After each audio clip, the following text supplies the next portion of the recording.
আসসালামু আলাইকুম। লাউয়ের খোসা ফেলে না দিয়ে অসম্ভব মজার একটা ভর্তা তৈরি করে নিতে পারেন খুব সহজে। লাউয়ের খোসার এই ভর্তাটা গরম গরম ভাত দিয়ে খেতে জাস্ট অসাধারণ লাগে।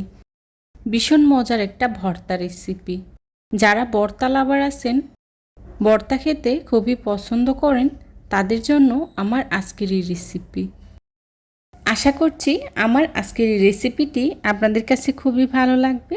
যদি ভালো লাগে তাহলে অবশ্যই পুরো ভিডিও জুড়েই আমার পাশেই থাকবেন প্লিজ।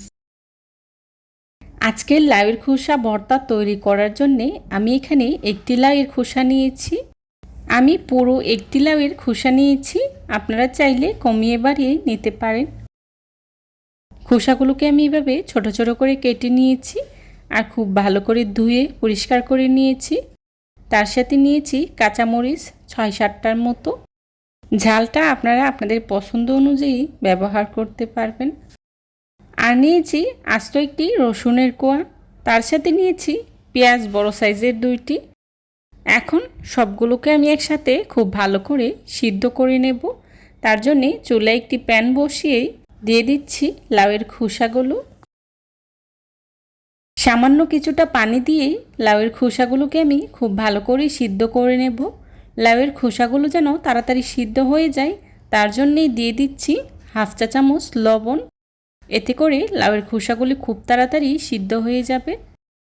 পানিটা এমনভাবে দিতে হবে যেন লাউয়ের খোসাটা সিদ্ধ হয়ে যায় আর পানিটাও পুরোপুরি শুকিয়ে আসে। বেশ কিছুক্ষণ পর ঢাকনাটা তুলে আমি একটু নেড়েচেড়ে দিচ্ছি। পানিটা অনেকটাই শুকিয়ে এসেছে। পানিটা পুরোপুরি শুকিয়ে আসা পর্যন্ত আবারও ঢাকনা দিয়ে ঢেকে সিদ্ধ করে নেব। দেখতেই পাচ্ছেন পানিটা পুরোপুরি শুকিয়ে গিয়েছে আর লাউয়ের খোসাটাও সিদ্ধ হয়ে গিয়েছে। এবার চুলা থেকে নামিয়ে নিচ্ছি। চুলা থেকে নামিয়ে লাউয়ের খোসাগুলোকে আমি ঠান্ডা করে নেব। ঠান্ডা করে একটি ব্লেন্ডার জারে দিয়ে খুব ভালো করে ব্লেন্ড করে নেব। আমি একটি মিহি পেস্ট তৈরি করে নেব। আপনারা চাইলে শিলপাটায় বেটেও তৈরি করে নিতে পারবেন। এই লাউয়ের খোসাটাকে খুব ভালো করে মিহি পেস্ট করে নিলে ভর্তাটা খেতে খুবই ভালো লাগে। তাই চেষ্টা করবেন শিলপাটায় অথবা ব্লেন্ডারে খুব ভালো করে মিহি করে ব্লেন্ড করার। আমি খুব ভালো করে মিহি করে ব্লেন্ড করে নিয়েছি। আর ব্লেন্ড করার সময় আমি এখানে কোনো প্রকার পানি বা তেল ব্যবহার করিনি। দেখতেই পাচ্ছেন আমি একটি মিহি পেস্ট তৈরি করে নিয়েছি। এবার চুলায় একটি প্যান বসিয়েই দিয়ে দিচ্ছি সরিষার তেল 1 টেবিল চামচ। আপনারা চাইলে সয়াবিন তেলটাও ব্যবহার করতে পারবেন।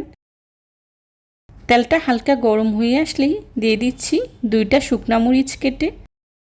দিয়ে দিচ্ছি আগে থেকে ব্লেন্ড করে রাখা লাউয়ের খোসা। এখন অনবরত নেড়েচেড়ে খুব ভালো করে ভেজে নেব। পানিটা পুরোপুরি শুকিয়ে আসা পর্যন্ত এভাবে অনবরত নেড়েচেড়ে ভেজে নিতে হবে। এভাবে লাউয়ের খোসা ভর্তাটা তৈরি করলে খেতে খুবই ভালো লাগে। যারা এখনও এই ভর্তাটা খাননি, আমার রেসিপিটা ফলো করে একবার হলেও বাসায় ট্রাই করবেন। আশা করছি এই ভর্তাটা আপনার প্রিয় ভর্তার লিস্টে চলে আসবে। এভাবেই অনবরত নেড়েচেড়ে বেশ কিছুটা সময় নিয়ে লাউয়ের খোসাটাকে আমি খুব ভালো করে ভেজে নিয়েছি। আর দেখতেই পাচ্ছেন পানিটা পুরোপুরি শুকিয়ে গিয়েছে আর ভর্তাটাও প্রায় হয়ে গিয়েছে।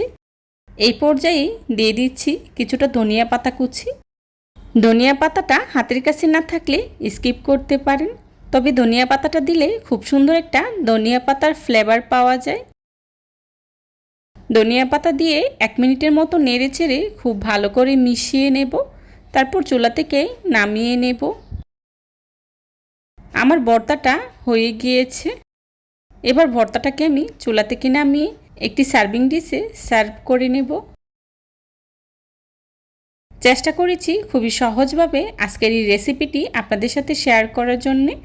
আশা করছি আমার আজকের এই রেসিপিটি আপনাদের কাছে খুবই ভালো লাগবে। যদি ভালো লেগে থাকে তাহলে অবশ্যই লাইক কমেন্ট শেয়ার করতে ভুলবেন না।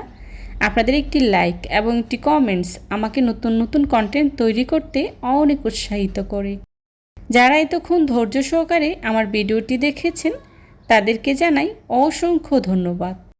এই ধরনের সব ঘরোয়া এবং মজার মজার রেসিপি পেতে আমার চ্যানেলটি ভিজিট করে আসবেন প্লিজ। আমার পরবর্তী রেসিপি দেখার আমন্ত্রণ জানিয়ে আজকের মতো এখানেই বিদায় নিচ্ছি। সবাই ভালো থাকবেন, সুস্থ থাকবেন। আল্লাহ হাফেজ। আসসালামু আলাইকুম।